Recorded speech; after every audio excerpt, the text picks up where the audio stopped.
As I look out into the crowd over here tonight, a thought comes to mind. Really, it's actually the thought of the Das Hakenim, the Balei Tosfos on last week's Parsha.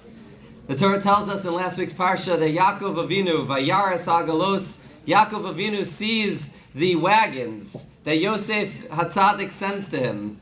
Vatachi Ruach Yaakov Aviyam, and the spirit of Yaakov is revived. Yaakov regains his nevuah. Yaakov is born again, so to speak, because he sees these wagons. And everybody's wondered, what are these wagons? What's so significant? And Rashi, as I'm sure most of us are familiar with, Rashi tells us, Agalos, Egla Arufa, that's the Parsha that Yaakov and Yosef had learned at the very last time that they had learned together before this. And so Yaakov is reminded that Yosef HaTzadik is still Yosef HaTzadik. But the Das Hakenim disagrees. The Das Hakenim says it has nothing to do with the Parsha of Egla Arufa. You know what the wagons represent? They represent the wagons of the Nesiim. In the Parshas Naso, when we talk about the Karbanos of the Nesiim, the Torah tells us, Sheish Agalos, there were 6 wagons. We know there were 12 Nesiim, one for each Shevet. And yet there were only 6 wagons. And the Das Hakenim is bothered, why were there only 6 wagons? And the Mefarshim over there in Parshas Naso tell us the reason there were 6 wagons is because it forced each of the Nesiim to pair up together. It wasn't enough to have 12 wagons, each Nasi bringing his carbon beautiful. That's not enough. If the Karbanos are there without Achdus, without coming together, they're not worthwhile Karbanos. When the Nesiim bring their Karbanos, they bring them together as a group, 2 to every wagon. And when they do that, that's the spirit of Yaakov that is revived. That's Vatachi Ruach Yaakov Aviyam. When Yaakov sees the wagons, when Yosef HaTzadik is sending a message to Yaakov, he's saying, Yaakov, don't worry. Here, your biggest fear, what's Yaakov's greatest fear in life? His greatest fear, Yaakov wants so badly, Mita Shlema. He wants so badly that all of his sons, all of his children are Erlich Yidin. But it's not enough just to be an Erlich Yid. What Yaakov really wants is that there's Achdus in Klal Yisrael. That's real Mita Shlema. That's what Yaakov Avinu desires. And Yosef HaTzadik sends him these wagons, and he says, look at the wagons and remember, we have not lost that message. We have not lost the teaching that you, our Father, have taught us to be Ba'achdus. And at Renewal, we are so fortunate, because look around. We have many, many different types of Yidden here, but we are combined. We are Ba'achdus, we are a Mita Shlema. That's the power of what Renewal represents in a world today that sometimes within our own people is not always so ba'achdus from time to time. At Renewal, this gathering of kidney donors shows that achdus exists in this world in a beautiful way. Achdus coming together in order to save lives. There could be nothing greater than that type of an achdus. The reason for this event tonight is that all of you have done something remarkable. You've gone and literally saved a life. And that's something that is commendable is not the right word. It is really a beautiful, beautiful thing. A Renewal feels, not just Renewal feels, we look around at our donors and we understand that these donors, it's not just that you saved a life. You've done something so much more than that. You've been a shining example, not just of the Achdus of Klal Yisrael, certainly the Achdus, but you are an example of what it means to be a good Yid, what it means to be an Erlich Yid. To be able to take that step to save a life is inspiring to so many others. And there are many people that you know of that you have inspired, not necessarily to donate their kidney, although many of you here have inspired people to do that as well. But you've inspired people to just be better people, to be a little bit more, do a little bit more chesed, to have a little bit better midos. You have inspired them to be a better person through your actions. And many of the people you've inspired, you have no idea who you've inspired. But just through your actions, people see it, and they are inspired. You are what we call role models of the Jewish people. And as role models, it's very important that you live every aspect of your life as a role model. And the Torah tells us, we know, Chazal tell us, V'nishmartem modus nafshosechem, you have a chiyuv to maintain your health. You have a chiyuv to live a healthy lifestyle. And as a kidney donor, you're in a very interesting position. I'm going to use a mashal that our esteemed director, Rabbi Chaim Steinmetz, who's here tonight, we could do a round of applause for Rabbi Steinmetz. I'm going to use a mashal that Rabbi Steinmetz, an example, a parable that Rabbi Steinmetz gave me yesterday, and I think it's really very true. Kidney donors can, Baruch Hashem, live wonderful, healthy lives. But the margin of error for a kidney donor is not the same margin of error as it is for somebody else. And the mashal he gave, which is such a beautiful mashal, is that you have a car, two types of cars. You've got a little smart car, the ones that can fit into any parking spot in Borough Park, the little tiny things. That car, if it's driving on the highway, Nachmi has one. That car, if it's driving on the highway and it swerves a little bit, that car's got a lot of room because the lane is so big and the car is so small. And so it's got a lot of leeway before it chas v'shalom has an accident. But if you have a Mack truck, you have a huge vehicle, that vehicle can stay in its lane fine. As long as it stays in its lane, Baruch Hashem, everything is wonderful. But that vehicle doesn't have that much maneuverability to venture away from what it's supposed to be doing. And as kidney donors, you are like that truck. You're no longer that smart car. You are the truck in the sense that your health, Baruch Hashem, should be weiter for Ahad Me'av Esrim, should be wonderful. But you don't have as much leeway as the average person to be able to take advantages with your health. You need to make sure that you live a healthy lifestyle. That means eating in a healthy way. Tonight we have as a gift for all of our donors here, on your way out, we have a few different gifts. We have a bag, and in that bag you'll find a cookbook. The cookbook, I'm really addressing the other side of the mechitza here. The cookbook is a cookbook of healthy recipes. They are recipes that can be used in a way to foster good and healthy eating and a good and healthy diet. Because it's so important for our kidney donors, for everybody, but especially for our kidney donors, to live that healthy lifestyles because you are role models. Not just role models of what chesed is about, but role models of everything in life. People look up to you. And so it's important that you maintain your health. Some people will look, I have a questionnaire here that I ask every kidney donor to fill out. I'm holding it up, but they're on the tables, questionnaires, and on these questionnaires, one of the questions that's asked is, what was your pre-transplant weight? If you don't know it, be'erich, guess, what was your pre-transplant weight? And what is your current weight? Because the BMI, and we can talk more about that in detail, Dr. Suldan will go into some of these things, but the healthy BMI is really between, I think, 21 and 25.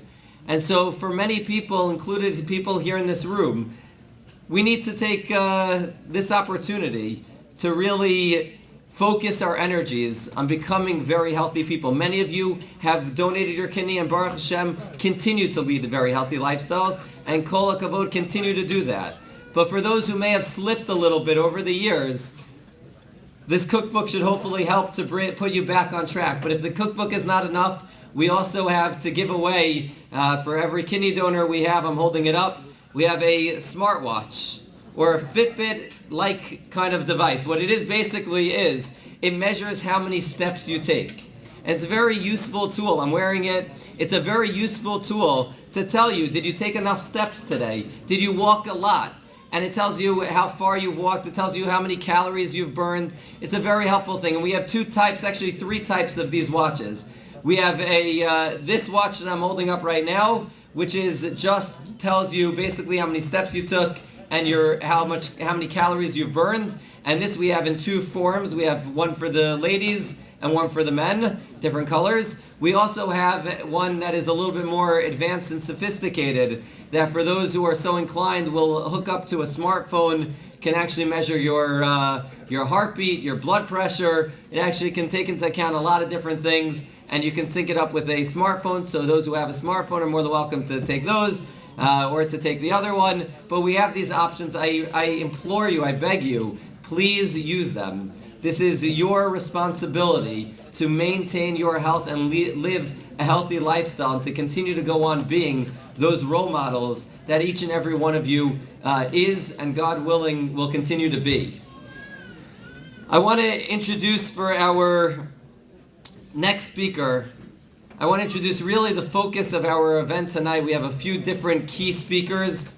We heard from Dr. Goldstein already, and we'll have a few more to come. But one of our key speakers tonight is Dr. Suldan. Dr. Suldan is here in Hackensack. Dr. Suldan, I'm not even going to go through his medical pedigree. He's a very well-accomplished doctor, very bright individual, but that's not why Renewal loves him. Renewal loves him because Dr. Suldan is a wonderful person. He's a person who embodies what it means to be b'chesed.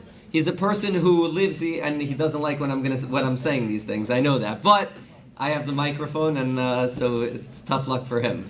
But Dr. Suldan is somebody who Renewal counts on, somebody who Renewal is very, very close with. In fact, our newest, not newest thing, but one of the things we've changed, for some of you have been the beneficiaries of this, other of you have predated this, which is the swab of the cheek. We no longer require the actual blood test to see if you're a match. You have to do the blood test, of course, in the hospital, but we no longer require you to go find the phlebotomist or the EMT or whoever it is can take your blood. We now simply swab the inside of the cheek. Dr. Suldan is the one who made that happen by connecting us with the laboratories that we avail ourselves of, that we use. It's to his credit, and he deserves... And what we asked Dr. Suldan tonight to speak about is a little bit of a tough topic. We asked him to speak about specific questions with regards to kidney donors and their health. This is different than a regular person, perhaps, although we'll say many things are the same. But specifically geared towards what a kidney donor needs to know in order to lead a healthy lifestyle. I know that this is the part of the program that we got a lot of requests from people who unfortunately couldn't make it tonight to make sure that it is being recorded because they want to hear this.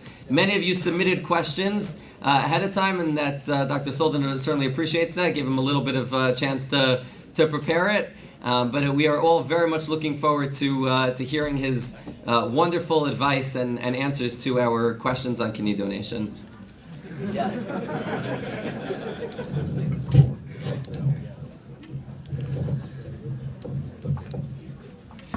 Rabbi Sturm, thank you for the kind words. Well, they're not necessarily all true, but thank you for the kind words anyway.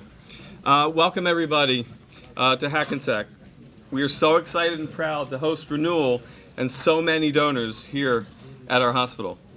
It's been an honor and a privilege to work with Renewal as they help all their patients with kidney disease, and if I may say, change the paradigm for living kidney donation across the United States.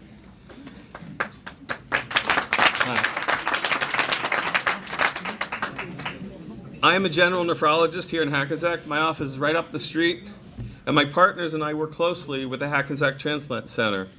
Drs. Goldstein, Melton, Patel, and all their amazing staff, some of whom are around here this evening. And we all evaluate potential donors. Rav Steinmetz has asked me to talk with you all tonight for a couple minutes regarding maintaining donor health post-donation. As you all know by now, anyone who's donated has already gone through a rigorous process to evaluate his or her own health. Studies have shown that donors have the same life expectancy as the rest of the population. Therefore, knowing you have all donated, we already know that you are probably the healthiest of the healthy in our communities. But we want to keep you that way. So let's talk about some ways to keep you healthy. Bare minimum, the required follow-up. This is the bare minimum. Every transplant program is required to have you follow up and get follow-up labs at 6 months, a year, 2 years. Many programs, including ours, add in a follow-up with the urologist at 1 week and labs at 3 months. But this is the bare minimum, and that just tracks your kidney function. It doesn't touch at all on your general health. So what else should we be talking about? A nice starting point might be what I recommend to my non-donor patients. Just yesterday, I saw a young gentleman for a general physical routine exam. He has 2 kidneys, no significant medical issues. So what did I tell him? I think that's a nice starting point here. I recommended a general physical exam every year. Now this is going to depend on your age, a little bit older, maybe a little bit more frequently, a little bit younger, maybe not as frequently, but really you should have a periodic exam with your primary doctor. Think about this. This way we can get a jump on any problems that may be developing and or deal with changes in the community around us that impact on us. We want you to get regular exercise. If we wait until there's heart disease, now we have an uphill battle. Low fat, low cholesterol diet. Again, good habits are easier to start when you're younger as opposed to playing catch up when you're a little bit older.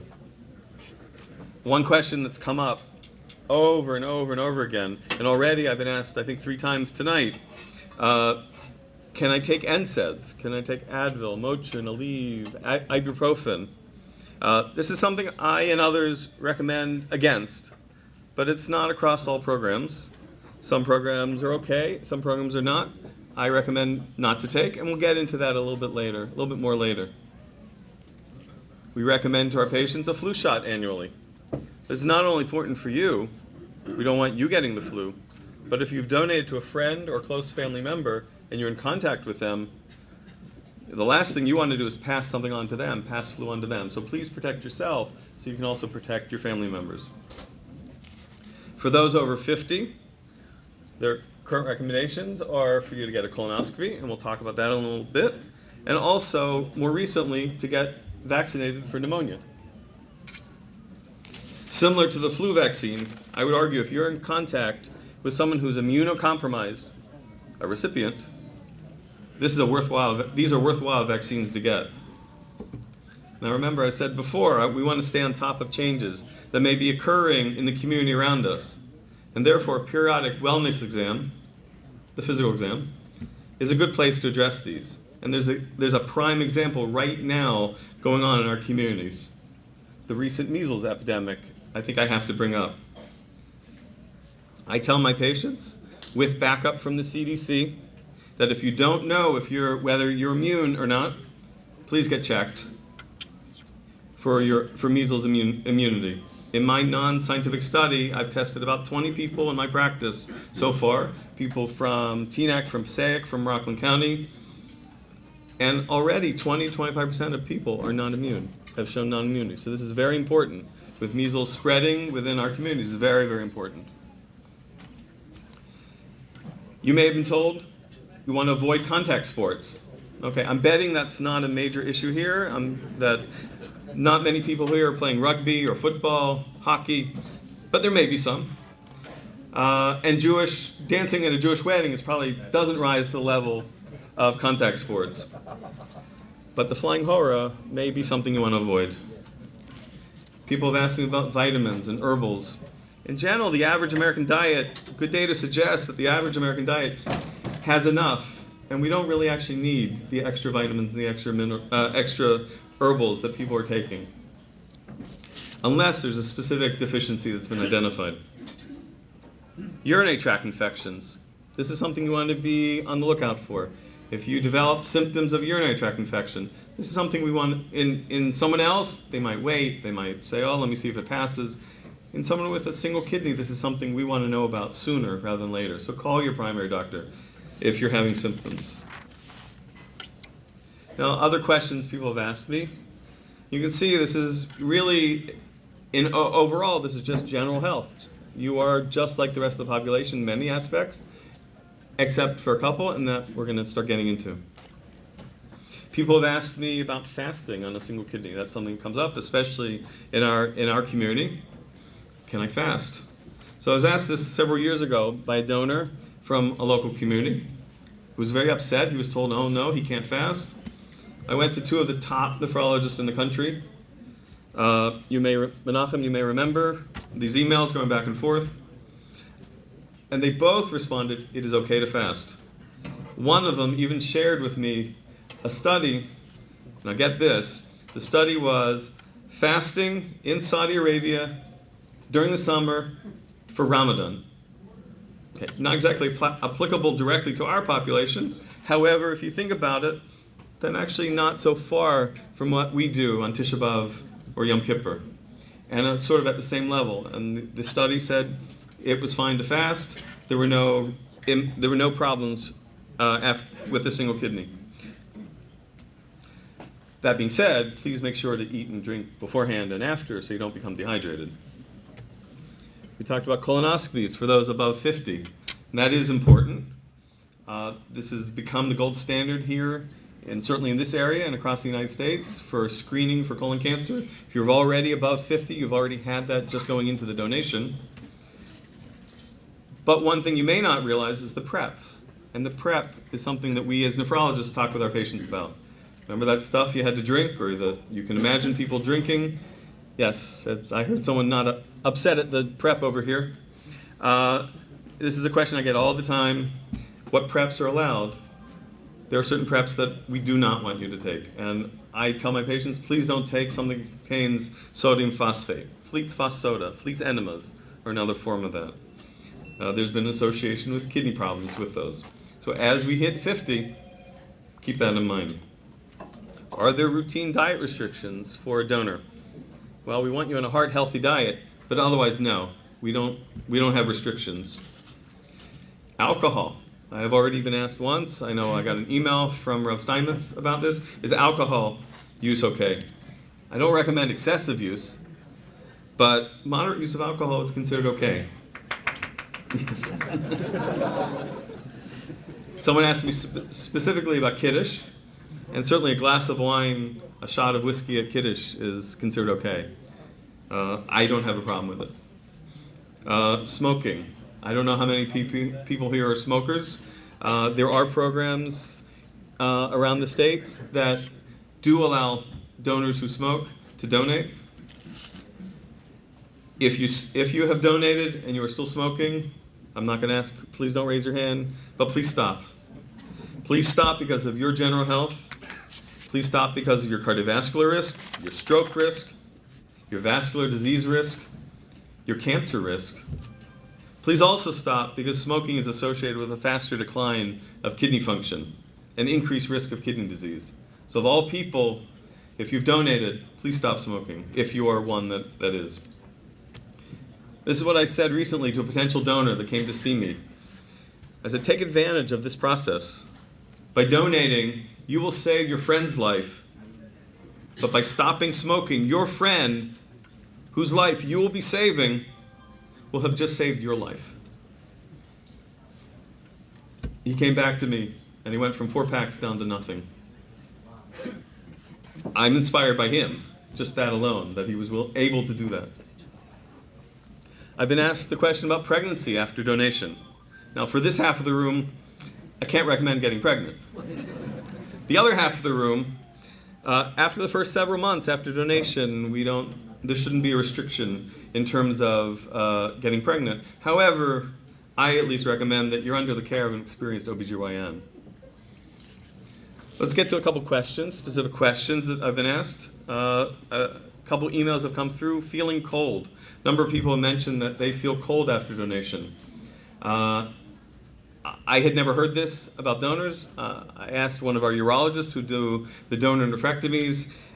They thought maybe it was a coincidence. As I'm thinking about this, I remembered my having minor surgery years and years and years ago, and actually I remember for the first probably month or two feeling cold. It then went away, but I remember that. I don't have an explanation for that.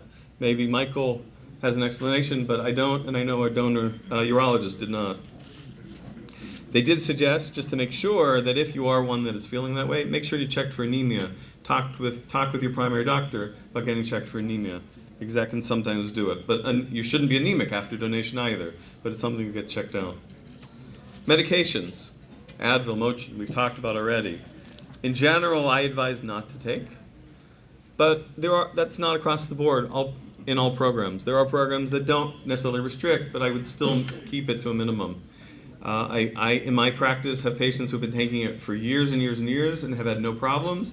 I also have patients who took Advil for 2 weeks because they had an orthopedic problem, and now they have chronic kidney disease, and they have an elevated creatinine, and now they have to come see me on a regular basis, and we worry about their kidneys. So keep it to a minimum. Once in a while is probably okay, but don't let that once in a while become more regular. And certainly as we age, we're going to have arthritis, and we're going to get other issues that we will all get as we age. Be careful, because keep remembering that you are a donor, and you have to be careful of those meds. I'm sorry? Aspirin is not considered a problem.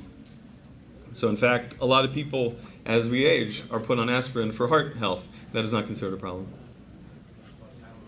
Tylenol is considered acceptable as long as you don't take more than what you're allowed to take on the bottle. Are there other meds we should avoid? We don't really restrict other meds. Do I need to tell my doctor about meds? Do I need to tell my doctor that I'm a donor, or do I need to call up the donor program to ask about the meds? In general, you don't, other than those pain meds that we talked about. In general, you don't need to. In fact, and there shouldn't be a dose adjustment for antibiotics and things like that, because your kidney function, starting out where you were and donating, should still be good enough that there shouldn't be a need for adjustment in medication doses. Exercise. I'm a kidney donor. Since I donated, when I go swimming or biking, if I overdo it, I get nauseous. Is this normal? This is another question that we were asked. What can I do about it? So I had not heard this. I asked one of our donor urologists, and he said, actually, exercise, if you overdo it, you will become nauseous. That's very common. So don't overdo it, but please keep exercising. We want you to be active. We want you to be exercising. We want to keep your heart healthy, and we want you to maintain a good weight. Blood donation. I was already asked tonight. Someone emailed also that they want to donate blood, but yet they've been turned down a couple times for donating because they're anemic after the donation. I have not seen this except for now these questions, and I don't see a reason why that should be the case. So this is something that, if it's continuing, I would recommend that you see your primary doctor and get checked out for that. Bladder. After my kidney donation, I find that my bladder seems to fill quicker, and I have to urinate more frequently. Does a kidney donation affect bladder size or function? Again, not a medical question on my end, but I asked our urologist, and they said bladder size should not be affected by donation. But they suggested maybe it's very common that people are told they need to drink and be well hydrated after donation to protect that kidney, and it's quite possible that people are drinking a lot more and not realizing how much more they're drinking, and therefore they're urinating more. So the urologist that I talked with suggested keep a food diary, keep a voiding diary is what they call it. So you write down what you ate, what you drank, and when you ate, and when you drank, and you do that, and you write down when you urinated, and see if that can be correlated. If it doesn't correlate, that needs to be checked out. Fasting we talked about. And one other question was, in terms of diet, can you explain the cumulative effect of eating animal proteins on a daily basis? Why is this bad as compared to vegetable proteins? I'm not sure I can answer that because we don't necessarily restrict, although we do recommend that people shift from red meat to poultry, from chicken to fish. Fish is considered beneficial for cardiovascular health. So these are things that we want to push toward. In fact, I was asked for the menu, and I said maybe we should get a fish dish up here. So, and the fish is excellent, by the way. Let me end. Those are sort of the major questions that I got asked tonight. Some of the emails that Rav Steinmetz and Menachem Friedman sent to me. But let me end this little talk just with a little couple words of Torah. The parshios from Lech Lecha through B'Shalach are the parshios that really affect me the most. May sound strange. That may sound strange because the whole Torah affects all of us. But these parshios, for some reason, really hit home to me. When I'm in shul, if I'm doing something else, I'm trying to catch up. I'm davening something else. I'm trying to get my kid to do something. If I hear the Kriya start during these parshios, I have to stop. I have to listen because I hear the Kriya and I'm just forced to stop. The struggles that our avos and our imahos went through and how they dealt with them, sometimes easily, sometimes with great difficulty, inspire me year after year after year. In last week's parsha, we feel the tension rise as Yehuda confronts the leader of Egypt. We know he's Yosef, but Yehuda doesn't. The fear of losing Binyamin and what that might do to Yaakov is palpable in the room as the Balkriya reads. We, of course, know how it ends. Yosef reveals himself, the family is reunited, but Yaakov still doesn't know. The brothers go back up from Egypt and they prepare to reveal the news to Yaakov that Yosef is still alive. And as they announce, Yosef, your son, is alive, he's the ruler over Egypt, the Torah says, Vayofag libo. However that gets translated, it's unusual wording. We all know what it means. His heart stops, it flutters. We all know what it means by the situation. But anyone who's been in the room with a recipient, when he or she finds out that they're getting a kidney, I know Michael's there much more than I am, but I've been fortunate a couple times to be there.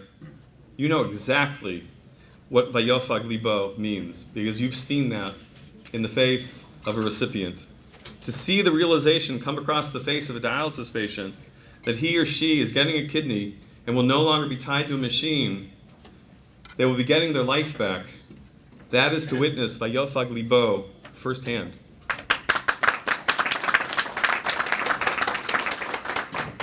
In this coming week's parsha, we see the ideal of how we should act toward our fellow human. Yosef's sons, Ephraim, Menashe, two brothers who, even though they were flipped by their grandfather, did not argue and allowed the other to have his own glory. At times, it seems our world is so fractured and splintered into so many different groups, different interests, different political camps, different spots along the religious spectrum. Put it in the words of Tanakh, different shvatim, different tribes. We argue, we fight among ourselves, and I get depressed about the world we live in. Yet along comes, I wrote here 500 plus, but I'm told it's 550 donors. Yes.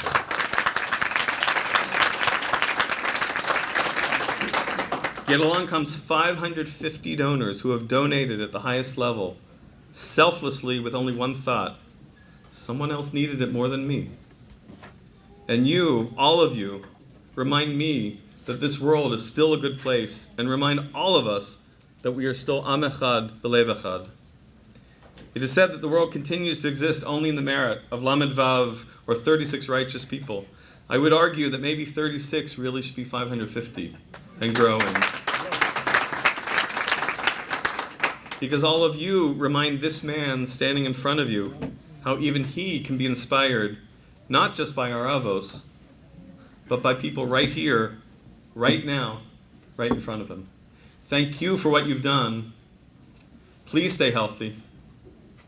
And thank you for listening.